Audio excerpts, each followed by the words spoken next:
So the ideal experiment is a way we can test causation, right? Whenever you see causation, you want to ask yourself, well, if I'm weakening, I want to introduce another cause. If I'm strengthening, I want to eliminate causes.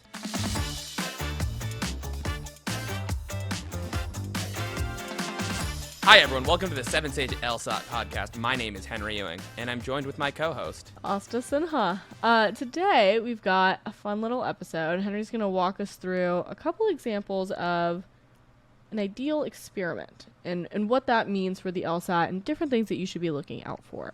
So, Henry, tell us a little bit more about that. Right. So the ideal experiment is a way we can test causation and test for causation. Now, you might be asking yourself, like, well, one, what is causation? And two, why is it something I need to test? I didn't realize it was going around. Not good. That was a bad joke. In any case, right, causation. Like when we talk about when we say something causes another thing, what we're talking about is events, right? Event A brings about event B, or event A causes event B. And what we're trying to say there is that, like, the reason that event B occurred is because, there's the causation, is because of event A, right? And so you can think of things in real life that are good examples of causation. Oh, the sidewalk is wet. What caused that to happen? The rain. The rain, right? The rain caused that to happen. But there are other ways to test or to see if the sidewalk is wet because of the rain. Like, could say, hey, maybe the sprinkler caused the sidewalk to be wet.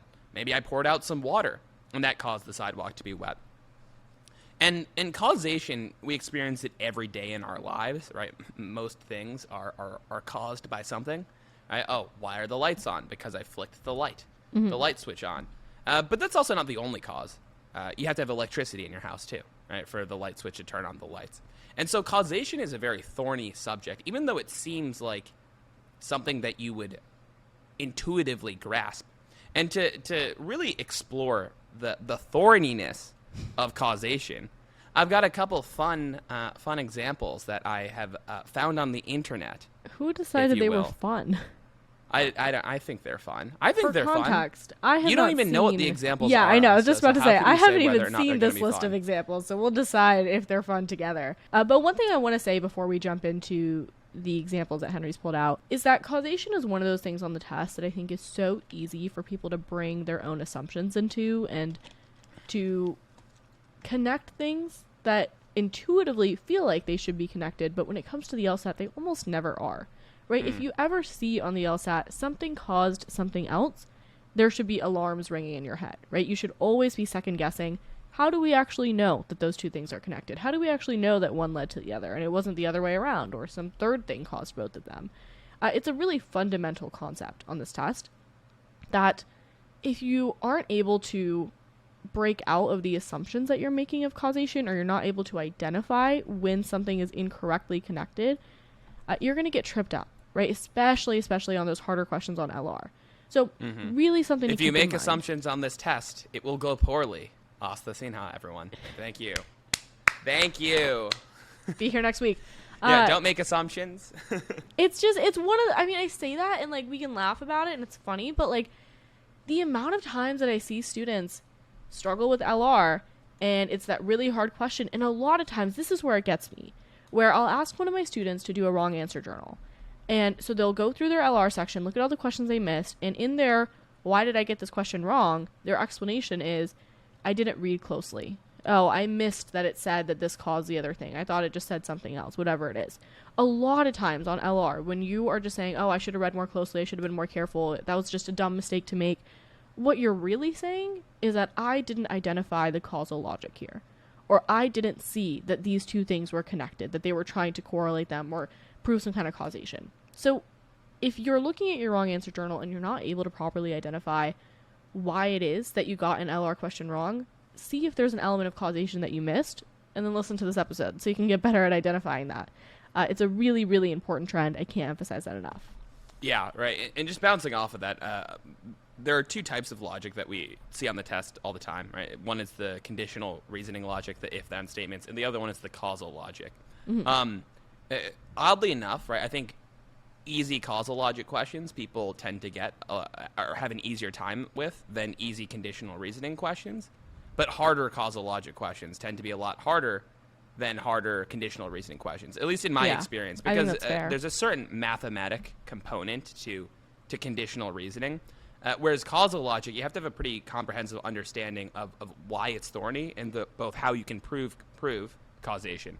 And just to give a couple examples, right, there, a great example I have right here is that, what you notice is that countries that consume a high amount of chocolate also have a disproportionately high amount of Nobel Peace Prize winners. And so what you might be inclined to infer then, right, is that either Nobel Peace Prize winners love to eat chocolate, or chocolate is doing something to these people, helping the brain, that is causing them to be smarter. What do you think is actually going on here? What do you think is going on here, Aastha? I actually have no idea. Like that correlation makes no sense to me. You're gonna have to tell me. Mm-hmm. Yeah, a little too fun for you, huh? Oh my god. Yeah. Mm-hmm. Yeah, a little too much fun. In any case, right? So, chocolate is pretty expensive in the real world, right? So as far as a commodity goes, right, it's one of the more expensive things. Because of that, in fact, it's not that chocolate causes there to be a higher amount of Nobel Peace Prize winners, or Nobel Peace Prizers cause there to be a higher amount of chocolate. It's that wealthy countries have a disproportionate amount of Nobel Peace Prize winners, and wealthy countries also eat a disproportionate amount of chocolate. And so this is an example of a correlation, right, where we notice that there's more Nobel Peace Prize winners in countries where there is more chocolate being eaten. But instead of chocolate and Nobel Peace Prize winners having a causal relationship with each other, there's a third event, right, being wealthy, that is causing both of these. And so that is an example of a common thing you'll see on this test, where they're noticing that two things are correlated. And in fact, there's a third thing in the background that isn't mentioned that is causing both of them to happen. And so that's a very common, one of the more common correlation versus causation examples you'd get here. Do you want another one? Yeah, let's do it. All right, so this one right here, it says, head lice keeps the doctors away. And the observation here is that say healthy headlights, like a car headlight? Head lice, as in Head the little lice. Oh, okay. right, the little bugs, right? And the observation was that, wow, right, healthy people tended to have head lice on them, and so and unhealthy people tended to not have head lice on them. And so the inference, or the assumption that people would then make, is that something is going on with head lice, that it's like a sign, it's a good thing, right? Having head lice might have some sort of health benefit compared to not having head lice. And you're looking at that and you're like, oh, this is a little bit weird. It turns out, though, that healthy people had head lice because their body temperature was at the correct temperature for lice. And if you're unhealthy with a fever, right, that is not conducive to it's not conducive to being a lice. Carrier? What's the singular of lice? Lice? A louse? Probably not. What's the singular of lice? I'm looking that up. A louse. It is a louse. No. Oh my gosh. It is a louse. It says Ashley, when you're editing this, can you confirm whether or not that's true? Because I don't believe it. I don't believe it. It is a louse. It is a louse. So Whatever. in any case, having head lice, it's not that head lice were causing you to be healthier, right? It's that the healthy people have the optimal temperature for lice, and unhealthy people who are either they had a fever and their temperature is too high or their temperature was too low. It's not a good habitat for lice. And so this is an example where it's not that lice causes you to be healthy, it's that you being healthy causes you to have lice. Yeah. And that's another classic example on this test where they'll notice two events are correlated with each other, right? In this case, having lice and being healthy. And they'll assume a causal direction. Lice causes health, when in fact it's the opposite. And just as a segue onto this test, one of the more common question types, and I hate to call it a question types, but formats maybe, you would see for an argument, is they will give you a correlation, and then in the conclusion, they're going to assume a causal direction or a causal relationship between these two events. But of course, you can't do that. It's not something you're allowed to do. It's called making an assumption here. Because a correlation isn't enough to prove causation. As we gave some pretty I think these are good examples. I think Yeah, they're pretty I agree. fun. Were they more fun than you anticipated? They were more fun than I anticipated. So in any case, one of the things I work with clients with is how do you test for causation? And I run them through a thought experiment here, right? Which is, does killing a goat cause you to do better on the LSAT? And so I give you an example here Great where I question. say, well, hey, look, before I took the LSAT where I got my 177, I killed a goat, right? And then I got a 177. So Obviously. it's clear then that that killing the goat caused me to do well on the LSAT, right? Yeah, for sure. Right. You're convinced. We should, hang up. It's over. We're just going to start selling goats at 7Sage. Change the name from 7 Goats. 7 goats. We That's how many we goats you offer need a to deal. kill to get a Yeah, 180 exactly. on the LSAT. If you Or give get us a in the waiver, we'll give you a 170s. goat 90% off. Perfect. And of course, really, what ends up happening there is people say, "No, I'm not convinced." And I said, "All right, fair enough, right? One person killing a goat, it could just be a coincidence. All right, maybe I was going to do good anyways." And so you can make this a little bit better by saying, like, "Hey, maybe you want someone to not kill a goat, or maybe this was just a really easy LSAT. Everyone did well on it." Mm-hmm. And so we can run it back again, where we say, "All right, I'm going to kill the goat," and then someone else is not going to kill a goat. And then, what do you know? I score better than this other person. Surprise, surprise. Right. Well, of course. I mean, and you would say, well, of course, Henry, you scored better than this other person. You are You the killed best a goat. at the LSAT. Well, Oh. okay. Okay. I killed the goat too, right? And because it's a one-off, it's still an example of, it could still be a coincidence, right? So one data point tends to not be enough. Mm-hmm. And so then you say, or then I would say, like, all right, well, let's imagine we took 10,000 people, and then 5,000 of them decided to kill the goat, and 5,000 of them decided not to kill the goat. And they all took the LSAT, and the results showed that the people who killed the goat did 10 points better on average on the LSAT. So then that's it, right? That decides It's it. Well, we've definitely, I mean, at this point, it'd be very odd to say that this is a coincidence, right? You would imagine that there is something going on here. Right? 1 and 2 data points, okay, fair. We could chalk it up to chance. But 5,000 people on average doing better than the 5,000 people who didn't kill the goats, there's something going on. Mm-hmm. The problem, though, is that we allowed people to decide whether or not they were going to kill the goat. And because we're allowing people to decide, we are opening up the opportunity for a third cause, right? Leading people to do good on the LSAT, and also leading people to kill goats, right? For example, studying could lead to frustration, right, and lead to goat killing. And studying can also lead to higher LSAT scores, whereas the people who didn't study, maybe they're not as frustrated, so they decide not to kill the goat. But then they're just going to do less good on the LSAT then. And so the idea of what we're trying to do here is we want to craft a scenario or craft an experiment so that we can perfectly isolate causes. And so what we need to really do is we need to randomize these groups, right? So for every person that studied and is in the goat killing group, there's also a person that studied and is in the non-goat killing group, right? And then for every person who, took logic in high school in the goat killing group, there's a person who took logic in high school in the non-goat killing group. And when you have a large enough group and when you randomize them, what you end up with is the same average person, right? On average, the person is exactly the same in each group. And then the only difference between them is that one group is going to kill a goat and one group isn't.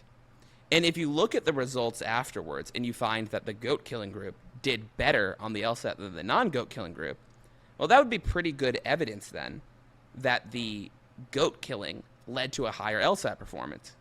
However, I'm skeptical that killing goats does lead to, a good LSAT performance. We would have to really run this experiment to be sure. I would imagine, though, that the results of the experiment would show more or less the same score between the two groups. Mm-hmm. And so that's the concept of the ideal experiment. What you need to do is you need to have large randomized groups, and in a control group, a control group, right, that is large and randomized. Yeah. So you can make it so there's only one difference between the two groups, right? One has the experimental variable, right? In this case, that variable was the goat killing, and the other group does not. So what I'm hearing you say, just to kind of bring this back to the LSAT, if you're ever looking at some sort of causal argument, a conclusion that's saying one thing causes the other, to point out weaknesses of that argument, you need to be thinking about what other things could have caused that, right? Whether Yes. the directionality is the same. So then if you're looking to make the argument better, then you need to exclude those other causes. You need to find an answer choice that does exactly what Henry was doing at every point of this experiment, which was just limiting it. So we're isolating that one cause. That's how you make a causal argument better, by trying Right. to exclude any other reasons why the effect could have been caused. Right. Yeah. These ideal experiments come up not as explicitly on the LSAT, but it does come up quite a bit, especially on LR. So your understanding of what makes a good experiment and what makes a good claim, right, of a causal argument is really, really important for you to be able to understand whether you're trying to make the argument better, you're trying to make the argument worse, what it is that you're looking for. Yeah, no, for sure. A way to organize this is like, let's imagine you see an experiment on this test, and they say, hey, look, we ran an experiment. There's two groups. One of the groups smelled roses. The other group did not smell roses. So it seems like we're in good shape right now. Mm-hmm. And the results were that the group that smelled roses stayed up 5 hours later, right, than the group that did not smell roses. And so you might be inclined to attribute the rose smelling as the causal factor that led to people staying up, right? If you wanted to weaken this experiment, what you'd want to do is introduce a third cause, right? For example, imagine that everyone who smelled the rose, in addition to smelling the rose, took 20 milligrams of Adderall, right? Or they That were just would walking to the coffee shop. The roses are on the way to the coffee shop. Fair enough, right? Well, exactly, right? There could be a bunch of other things that happened in this rose group, and once you start introducing potential other causal variables into the experimental group, well, how do we attribute the staying up to the roses then, right? Why wouldn't we attribute it to the Adderall? Why wouldn't we attribute it to the coffee shop? And so that would weaken that experiment by saying, hey, look, there's some other potential causes here. And now if you wanted to make the experiment better, what you would try to do is say that, hey, look, there was really only one variable, right, between the two groups. It was the rose smelling. Right? Everyone taking Adderall in the rose group ceases to become a problem if everyone in the non-rose group also took Adderall, right? Because then at that point, the Adderall should cancel each other out. The same with the coffee, right? If they all drank coffee and the rose group still stayed up later, you'd be willing to attribute at least roses have some factor there. Right? So when it's you see more likely, right. When you see an experiment in a weakening question or in a strengthening question, I would always encourage you to think in terms of, all right, well, if I'm weakening, I probably want to try to introduce some sort of alternative cause. If I'm strengthening, I want to eliminate it. Now, this is going to be the more common flavor of causality that you're going to get on this test is it won't even be an experiment. It'll just be a straight-up correlation. Mm-hmm. And instead of thinking about how I can tinker with this experiment to make it better or worse, you can just cut right to the chase. Right? For example, they say, hey, look, I observed that the sidewalk is wet. Okay. Conclusion, it must have rained, right? The implication being that the rain caused the sidewalk to be wet, right? Well, if I wanted to weaken that, all you would have to do is introduce another potential cause for the sidewalk Sprinklers. being wet. All right, sprinklers, right? Sprinklers or spilling water, right? If you found out that actually the sprinklers had just went on, it would be less likely to be true that it rained because no longer is the sidewalk being wet evidence of rain. It could just be evidence of the sprinklers. And now if you wanted to strengthen it, you would just take away that option. You'd say, there was no sprinklers in this area. Yeah. Right? There's no sprinklers, for 20 miles.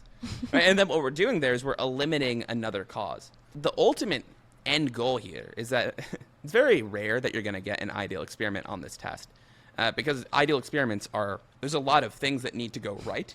Yeah. What you want to do, though, right, whenever you see causation, right, you see some sort of phenomenon like, hey, look, we see these two events coinciding, and then they make a conclusion, oh, this event caused this other event. You want to ask yourself, well, if I'm weakening, I want to introduce another cause. Right? If I'm strengthening, I want to eliminate causes. I think the important part to remember about that is you're not going on the extreme end of any spectrum, right? You're not going to be able with a single answer choice to say, this definitely did not cause the other thing. You're not going to, with a single answer choice, going to be able to say that this definitely did cause the other thing. Take the sprinklers example. Just because there aren't aren't sprinklers for 20 miles doesn't necessarily mean that it was caused by the rain. It just makes it a little bit more likely. And same thing, if I say that there were sprinklers in the area, that doesn't mean the rain didn't cause it. It just makes it a little bit less likely. And I think that a lot of times people are looking for this kind of perfect answer when it comes to questions like these, that it completely eliminates any doubt. That's not what you're looking for. Dunk on the conclusion or prove the conclusion. People really want to do that. And I get it. I understand that tendency, but that's not what you're looking to do here. Just like in Henry's experiment with the goats and the LSAT score, one step at a time, the argument slowly started to get better and better. That's exactly what you're doing with these answer choices. You're doing one of those steps in either direction. But yeah, I think that's a pretty good sum up of an ideal experiment. Any kind of parting notes, Henry? No parting notes other than, hey, introduce alternative causes or eliminate alternative causes. All that good stuff. And if you have some spare time, all that good stuff. After listening to this episode, go listen to the admissions podcast as well. They have just as good advice on all things law school admissions. You can listen wherever you're listening to this one. See y'all next week.